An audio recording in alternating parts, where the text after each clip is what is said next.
Hey, what is going on, everybody? Boilon here, back for another video on Raid Shadow Legends. And in today's video, I want to talk about epics. I want to talk about some of the best epics that you can upgrade if you're looking to make progress in faction wars. And I guess this could also be used in places like Cursed City, where there are trait restrictions and things like that as well. Maybe you'll get some use in some Doom Tower secret rooms as well. But making your way to faction wars hard can be pretty tricky, right? And a lot of people are probably wondering, well, what epics are actually worth building from each faction? And so I am going to go over some of the ones that I've personally built and some of the ones that I would consider as well. Some factions are better than others, and some can be really crap, to be honest. But I'm going to try and mention all of the ones that I think are worth considering, and I'm going to focus on the top ones. There may be some that are in this video that that some people might have used, but I just want to bring up the ones that I feel are the best value epics.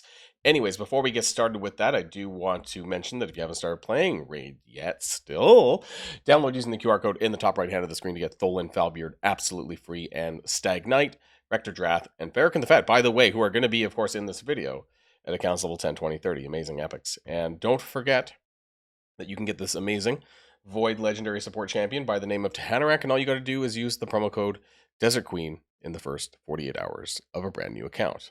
All right, everyone, so I want to do a little bit of an edit that I'm going to put into my video here at a certain spot here. I originally set out to do all of the epics in all of the factions in one video, but I quickly realized that how long I was talking about characters and why they're good and all of this stuff. So I'm going to be breaking things up into basically 4 factions per video. So we're going to be focusing primarily on Bannerlords, High Elves, Sacred Order, and Barbarians today. And then we're going to be working on other factions, and those videos will be released out on the channel if that interests you. I really want to spend more time talking about individual epics and why I think they're worth your time. So let's get started with Bannerlords. Up until recently, it was my crappiest, it's not even a word, crappiest faction.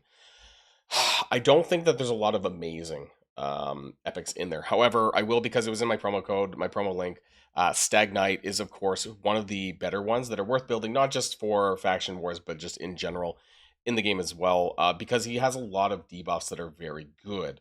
We have defense down, we have attack down, we have speed down, which is more relevant, I guess, to bosses, but this can also be really good for the faction grip bosses at stage 7, 14, and 21. And then he can also increase the accuracy of allies if they fail to land a debuff. So, leading in with a defense down with a nuker would really help. So as far as putting out different debuffs, very helpful. Another good support character that I don't have, and I'm kind of mad that I don't, Ursula the Mourner, because she is probably the best. She's a really good support in general, but probably is by far the best support on the Bannerlords faction in the epic category. Unfortunately, a void character, but yeah, she has not that as well, but she has an AoE revive, and AoE revives are very, very useful, especially on those boss stages. Some of them can be quite tricky. So this is AoE revive, 75% HP, turn meter by 50%. But even if someone can correct me because I don't have her, right? I haven't used her, but these buffs are very solid. 60% defense up and strengthen for 3 turns, not just 2. Can this be used when you're not reviving an ally? Usually it says that you can, so maybe you can't unless somebody is dead, and that's why it's for 3 turns. But, in general, she has some really good kit stuff as well. So AoE attack here with attack down for 2 turns, and also increase attack on your allies for 2 turns, and it's on a cooldown of 3, but she requires a lot of epic books. Epic books are not that hard to get, but yeah, like you need, is that 8 upgrades just for this one skill? 1 for that one, and then a 5 for this, which has yeah, it's not a lot. So if you could just get like all of the books into this and maybe 1 for that, and just leave the basic. It's a 40% chance up to 55 for turn meter decrease. But anyways, it's not a lot of turn meter. Some other decent characters as well that you'd want to consider. Lady Annabelle. She's actually really good as well. She does have an increased speed buff for the team, which is very helpful, of course. More speed, more turns, right? All that. Also revive on death, but only on 1 champion. So it's a target ally. So if you're running someone in your Bannerlords faction that's prone to death, then that is a good idea as well. We have Leech and a speed down as well, but only on characters less than 50% turn meter. So this doesn't always land.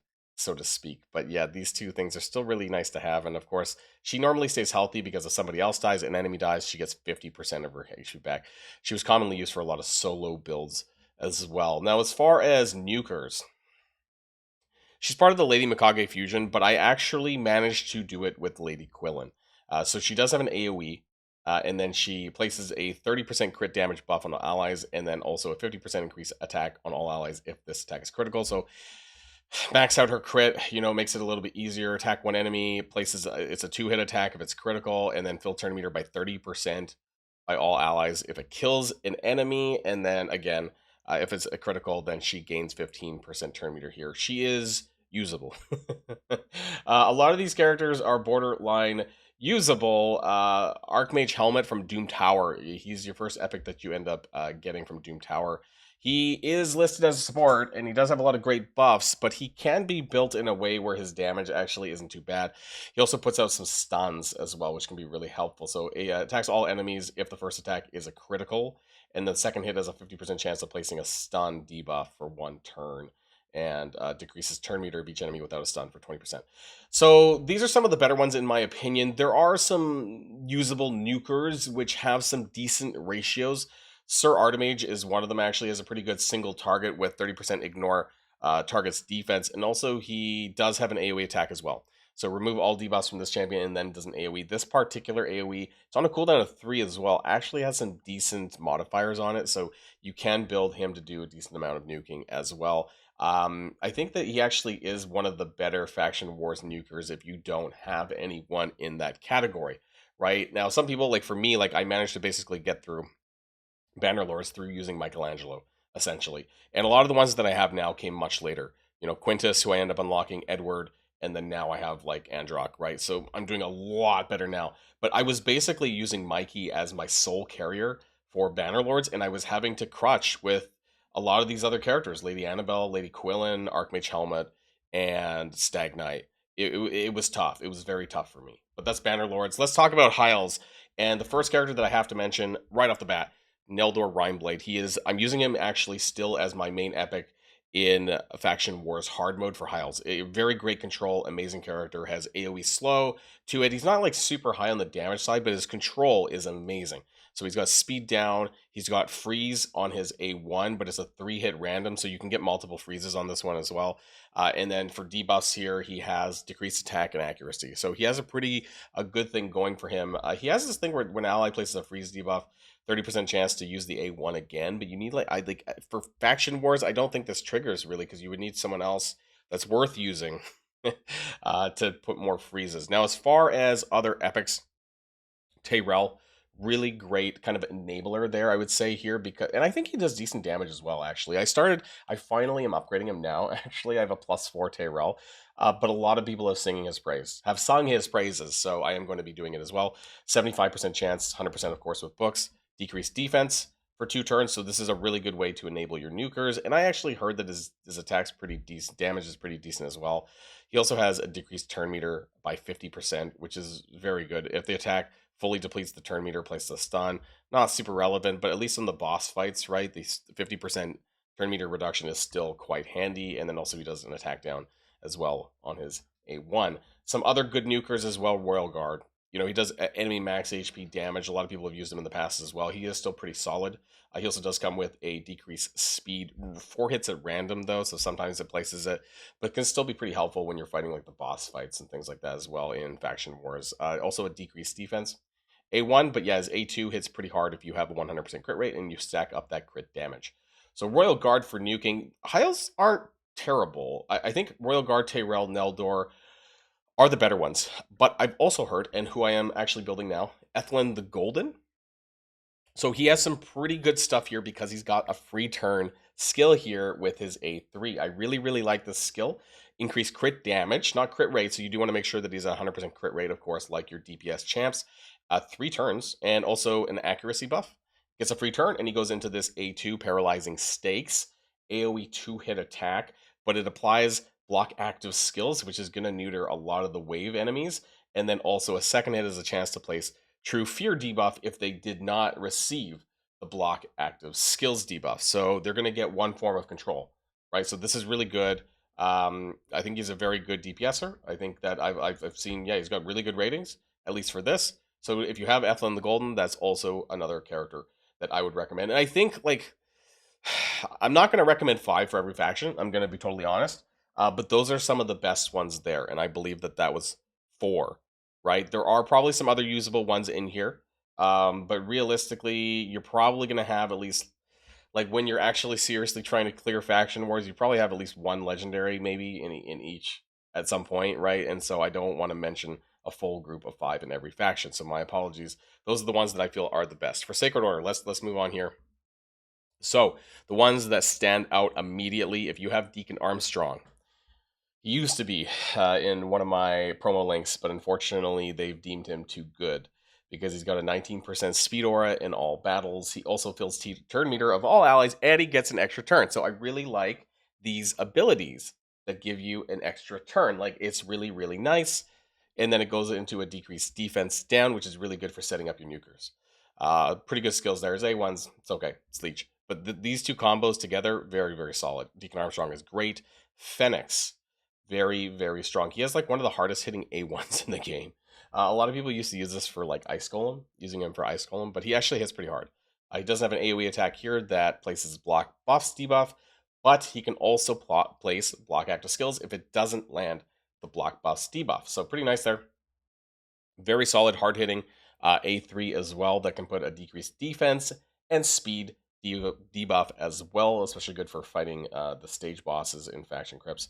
So that's Fenix there. I'll be honest, beyond that, there's some support characters that obviously if you have them, they're kind of worth using and worth upgrading anyways.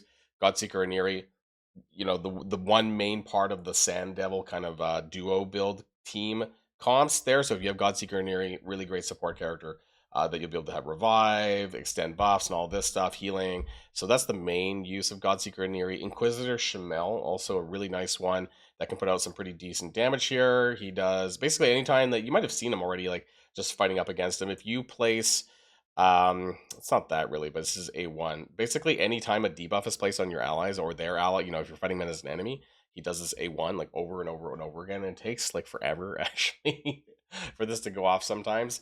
But he does hit some pretty good damage. Ignores 25% of the target's defense, 3 triple hit. Ignore further 25% target's debuff for each buff on him. Right? So that's pretty big. It's a pretty big hitter attack. It can do a lot of damage. And then places a true fear debuff on all enemies if he kills an enemy. So pretty nice.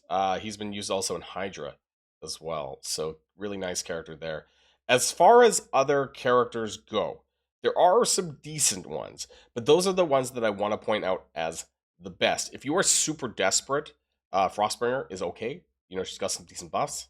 She doesn't do freeze actually, despite what her name suggests. But those are some of the better ones. Cardinal also is okay, right? But mostly for arena, I think. It boosts their revives dead allies, boost their turn meter max. You see that mostly in there. Lightsworn also okay. You get the revive on death buff, so if you really need that, if you have Lightsworn, that's okay. Decrease attack and speed, but not really AoE. Like, I think really good characters for faction crypts tends to be more AoE kind of nukers that'll help you get through that, like more carries. Because for me, this was about a year from now ago that Alice the Wanderer was like one of my top carries, basically for Sacred Order. So sometimes all you need is like one good, like really strong nuker to help you carry a faction. Barbarians. This one also is not very good. I'll be honest. Let's just start with Farrakhan the Fact because he was in my promo link. So decent character here. He's not. Yes, he's a damage character, I suppose, because he has this ally attack thing, which is very rare among epics that brings in the whole team. So very powerful for other reasons as well beyond faction crypts. You know, places the defense down, which is helpful as well. But yeah, it's mostly for this ally attack. I think the best epic nuker of the Barbarians faction is Alika, actually, because she has this AoE attack, but it also increases the cooldowns of enemy skills by 2. So this has a 100% chance if you have this on a 3-turn cooldown. It's a very powerful nuke, and also the increase in the cooldowns is very, very good at kind of mitigating the damage on each wave. Also, again, does do some pretty good damage, ignores 50% of the target's defense if their max HP is higher than Alika. So building Alika more in a glass cannon build, And then of course fighting the bosses, right, is it's gonna hurt a lot, and it's on a cooldown of 2 actually, so really nice there. Yeah, so it does an extra hit if this has a 30% chance of placing an extra hit. So pretty good character there. Other characters from the Barbarians faction that I'd like to point out is that you get for free, of course, on the 30-day login calendar is High Katoon, so you're probably going to use her. Has that 19% ally speed aura like Deacon Armstrong does. Has a speed up buff for the team and some turn meter on a cooldown of 3. We have some reduction of turn meter AoE, but she's more of a support character. She can land that speed down as well, which helps. So that is helpful there. I actually, you know what? I used Hoskarol back in my early days of Faction Crypts. He does this. This is a 60% increased defense buff and 25% resistance, not 50 unfortunately. But he does have an AoE that has a chance for stun. If you do want to put the books into him, you can get this up to a 75% chance of placing a stun, and also decreases turn meter for those who do get stunned. He's also immune to stun. He can also stun on his A1. So, you know, he's got some good stuns are very good, right, for crowd control. Your best nuker is going to be Alika, however, out of all of these characters. I actually am not that confident in a lot of these other epics that I have not built. I don't think they're as good as the characters that I have pointed out. So High Katoon, Farrakhan the Fat, Hoskarol, and Alika. And I know, again, that's not 5 characters, but maybe you'll have just even one character like Yakarl the Scourge from your from the clan shop, right? Or yeah, isn't it the clan shop? Or is it the bazaar? No, that's someone else. Yeah, the clan shop, right? So if you can just pick up Yakarl and you support him with some of these other characters, oh, you also get a free login of Sil of the Drake. So, right, I forget how many months this is, 4 or 5 months. I know, not an epic, or not an epic, but you know that will still help you get through anyways. So that's Barbarians, and we've only got through 4. Holy crap! And we're at 15 minutes. This is absolutely insane. And you know what? I actually decided that I think we're going to be turning this video into a multi-part Faction Crypt Epics video because I wanted to spend more time on each of these characters individually and explain why I think some of these epics are very good and worth building. So instead of doing a 1-hour video, I am going to be breaking this up into multi-parts for you guys. So I do want to apologize in advance actually for that. I maybe will redo the intro and kind of let people know that's what's going to happen. Now, before we go, I do want to remind people that if you haven't started playing Raid yet, what are you waiting for? Download using the QR code in the top right hand of the screen to get Thol and Falbeard absolutely free. Stag Knight, Rector Drath, who we'll be talking about in one of the other videos for Knights Revenant, and also Farrakhan the Fat, who we spoke about today. You can also get your hands on the Void Legendary Support Champion Tanarek, and all you got to do is use the promo code Desert Queen within the first 48 hours of a brand new account. That's it for me, guys. I'll see you on part 2 of Epics Faction Crypts. And if you like this video, make sure you hit that subscribe button if you haven't already, and you'll be greatly helping out the channel. Have a great day, and I'll see you guys on the next one.